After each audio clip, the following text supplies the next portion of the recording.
محترم ناظرین، السلام علیکم ورحمۃ اللہ وبرکاتہ۔ ارشاد باری تعالی ہے، اے ایمان والو، تم پر روزے فرض کیے گئے جیسے تم سے پہلے کی امتوں پر فرض کیے گئے تھے، تاکہ تم متقی اور پرہیزگار بن جاؤ۔ سورہ بقرہ کی آیت نمبر کے حوالے سے بیان ہے۔ روزہ دین اسلام کا ایک ستون ہے اور اس کے بغیر ایک مسلمان کا دین مکمل نہیں ہوتا۔ محترم ناظرین، اس ویڈیو میں بتایا جائے گا کہ وہ کون سے 9 لوگ ہیں کہ اگر وہ روزہ نہ رکھیں تو انہیں کچھ بھی گناہ نہیں ہوگا۔ یعنی ان لوگوں کو رمضان میں روزہ نہ رکھنے پر چھوٹ ہے۔ ہر مسلمان مرد اور عورت جو بالغ ہو اور اپنے ہوش و حواس میں ہو، اس پر رمضان کے روزے فرض ہیں، یعنی کہ اس کے لیے پورے مہینے کے روزے رکھنا ضروری ہے، اور اگر وہ ان کی فرضیت کا انکار کرتا ہے تو وہ کافر ہے، اور بلا وجہ روزہ چھوڑنا گناہ بھی ہے۔ لیکن کیا آپ جانتے ہیں کہ 9 لوگ ایسے بھی ہیں جنہیں رمضان کے مہینے میں روزہ نہ رکھنے کی چھوٹ ہے؟ یہ 9 لوگ رمضان کے مہینے میں روزہ چھوڑ سکتے ہیں۔ نمبر 1، بیمار آدمی۔ سب سے پہلا انسان جو روزہ چھوڑ سکتا ہے وہ بیمار آدمی ہے۔ جو انسان سخت بیمار ہے تو ایسے انسان کے لیے روزہ نہ رکھنے کی چھوٹ ہے۔ اگر ایسا بیمار آدمی روزہ نہیں رکھتا ہے تو اس پر کچھ بھی گناہ نہیں۔ اب یہ بھی جان لیجئے کہ ایسی کون سی بیماری ہے کہ جس میں روزہ نہ رکھنے کی چھوٹ ہے۔ ہم آپ کو بتاتے ہیں کہ یہاں پر ان بیماریوں کی بات نہیں ہو رہی ہے جو کہ عام طور پر نارمل لوگوں کو ہوتی ہے، جیسا کہ اگر کسی کے سر میں درد ہو گیا، گھٹنے میں درد ہو گیا، کسی کو سردی یا زکام لگ گیا اور اس پر اس نے روزہ چھوڑ دیا، تو ایسا کرنا بالکل بھی جائز نہیں ہے۔ ایسے لوگوں کو روزہ رکھنا ضروری ہے۔ یہاں پر بیماریوں سے مراد ایسی بیماری ہے جس میں انسان کی جان جانے کا خطرہ ہوتا ہے۔ تو یہ بھی جان لیجئے کہ وہ کون سی بیماری ہے کہ جس میں جان جانے کا خطرہ ہوتا ہے۔ تو اس بات کا ایسے پتہ چلتا ہے کہ اگر کوئی ماہر ڈاکٹر آپ کو یہ کہہ دے کہ اگر آپ بھوکے پیاسے رہتے ہیں تو روزہ رکھنے سے آپ کی جان جانے کا خطرہ ہو سکتا ہے، یا پھر ڈاکٹر آپ سے یہ کہہ دے کہ اگر آپ نے روزہ رکھا تو آپ کی بیماری ٹھیک نہیں ہوگی یا آپ کی بیماری اور بڑھ جائے گی، تو ایسی صورت میں رمضان کے مہینے میں روزہ چھوڑنا جائز ہے۔ لیکن چھوٹی موٹی بیماریوں میں روزہ چھوڑنا جائز نہیں ہے۔ اب یہاں پر اگر کسی نے اپنی بیماری کی وجہ سے روزہ چھوڑ دیے ہیں تو وہ یاد رکھیں کہ اسے ان روزوں کو بعد میں رکھنا پڑے گا جب اس کی بیماری دور ہو جائے گی، یعنی کہ جب اس کی بیماری ٹھیک ہو جائے گی تو اس کو اپنے چھوڑے ہوئے روزوں کو قضا کرنا پڑے گا، ضروری ہے۔ اب اگر کسی کی بیماری ایسی ہے کہ وہ کبھی ٹھیک ہی نہیں ہوئی اور اس کا آخری وقت قریب آ گیا، تو ایسے میں وہ اپنے گھر والوں کو یہ وصیت کرے کہ میرے اتنے روزے چھوٹ گئے ہیں اور وہ ان کا فدیہ ادا کریں، اور فدیہ یہ ہے کہ ہر ایک روزے کے بدلے ایک مسکین کو 2 ٹائم پیٹ بھر کر کھانا کھلائیں۔ نمبر 2، حاملہ یعنی پریگننٹ عورت، یعنی دوسرے نمبر پر حاملہ عورت ہے، یعنی جس کے پیٹ میں بچہ ہو، اور اگر ایسی عورت ہو اور روزے رکھنے پر اس کو اور اس کے بچے کو جان کا خطرہ ہو تو ایسی عورت بھی رمضان کے مہینے میں روزے چھوڑ سکتی ہے، اس پر بھی کوئی گناہ نہیں ہوگا۔ ایسی عورت کے لیے بھی روزہ نہ رکھنا جائز ہے، لیکن یاد رہے کہ ایسی عورت بھی اپنے چھوڑے ہوئے روزے بعد میں رکھے، یعنی کہ جب اس کی صحت مندی ہو جائے، بچے کی ولادت ہو جائے، تو اسے بھی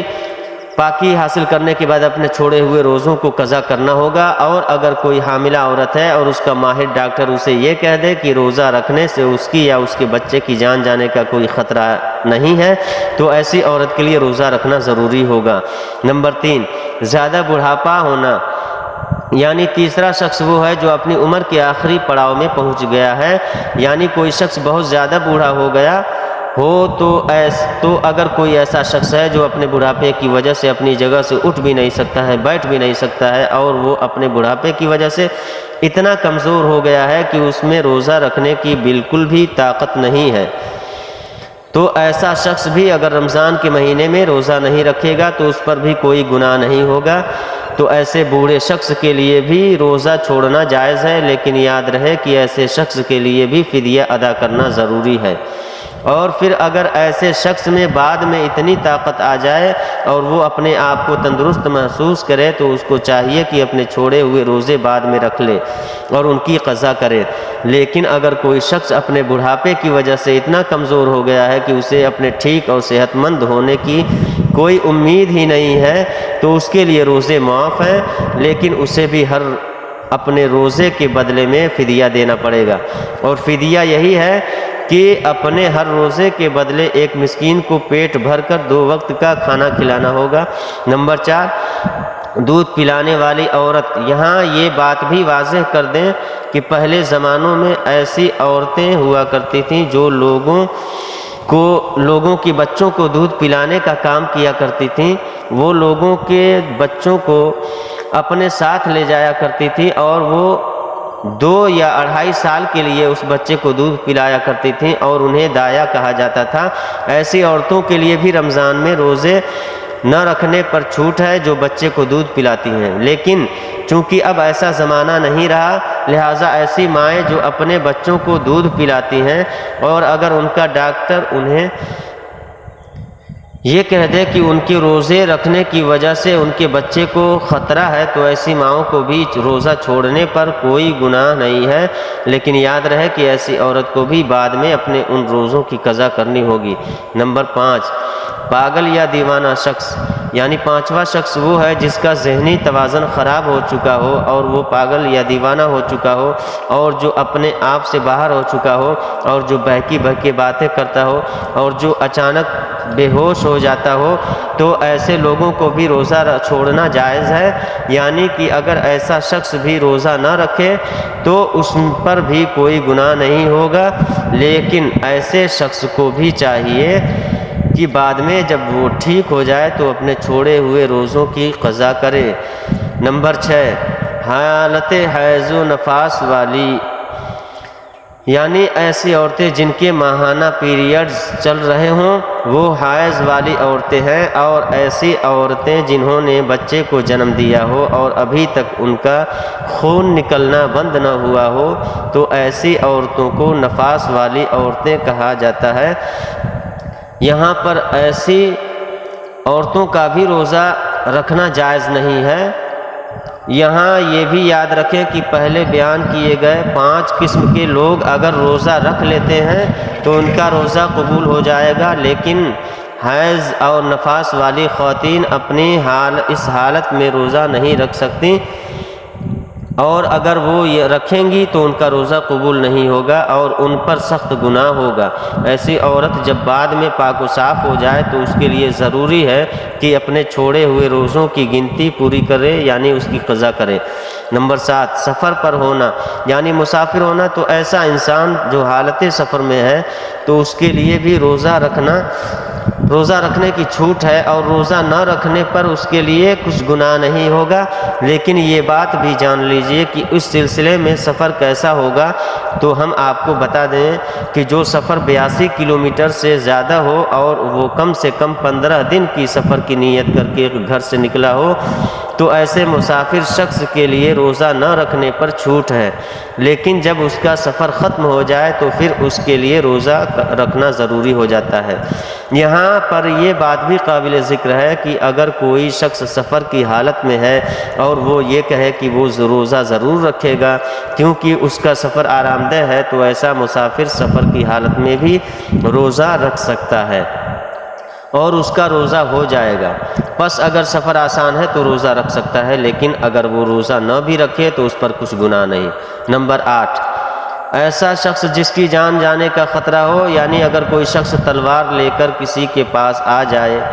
اور کہنے لگے کہ اگر تم روزہ رکھو گے تو میں تمہاری گردن اڑا دوں گا، یعنی تمہیں مار دوں گا، اور اسے اپنی جان کا خطرہ ہو تو ایسے شخص کے لیے بھی روزہ رکھنے کے لیے چھوٹ ہے، لیکن یاد رہے کہ ایسے شخص کے لیے جب وہ ایسی صورتحال سے باہر نکل جائے اور اس کی جان کو کوئی خطرہ نہ ہو تو بعد میں اس پر اپنے چھوڑے ہوئے روزوں کی قضا لازم ہو جائے گی اور اسے بعد میں اپنے وہ چھوڑے ہوئے روزوں کو رکھنا پڑے گا۔ نمبر 9، نابالغ بچہ، یعنی جیسا کہ ہم سب یہ جانتے ہیں کہ روزہ ہر بالغ انسان پر فرض ہے جو اپنے ہوش و حواس میں ہو۔ اس طرح روزہ نابالغ بچے پر فرض نہیں ہے۔ اگر کوئی نابالغ بچہ روزہ نہیں رکھتا ہے تو اس پر کوئی گناہ نہیں ہوگا اور اسے روزہ نہ رکھنے پر چھوٹ ہے، لیکن اگر کوئی بچہ 10 سال کی عمر کو پہنچ جائے اور اس میں روزہ رکھنے کی طاقت آ جائے تو اس کو چاہیے کہ وہ روزہ رکھنا شروع کر دے، اور اگر ایسا کچھ روزہ نہ رکھے تو اس کے گھر والوں کو چاہیے کہ اس پر سختی کریں اور اسے روزہ ضرور رکھوائیں۔ اللہ سبحانہ وتعالی سے دعا ہے کہ اللہ تبارک و تعالی ہم سب کو ماہ رمضان المبارک کی روزوں کی پابندی جو ہے خشوع و خضوع کے ساتھ رکھنے کی طاقت و توفیق مرحمت فرمائے، آمین آمین یا رب العالمین۔ میرے دوستوں، ویڈیو پسند آئی ہو تو لائک اور شیئر کریں اور چینل کو بھی سبسکرائب کریں۔ السلام علیکم ورحمۃ اللہ وبرکاتہ۔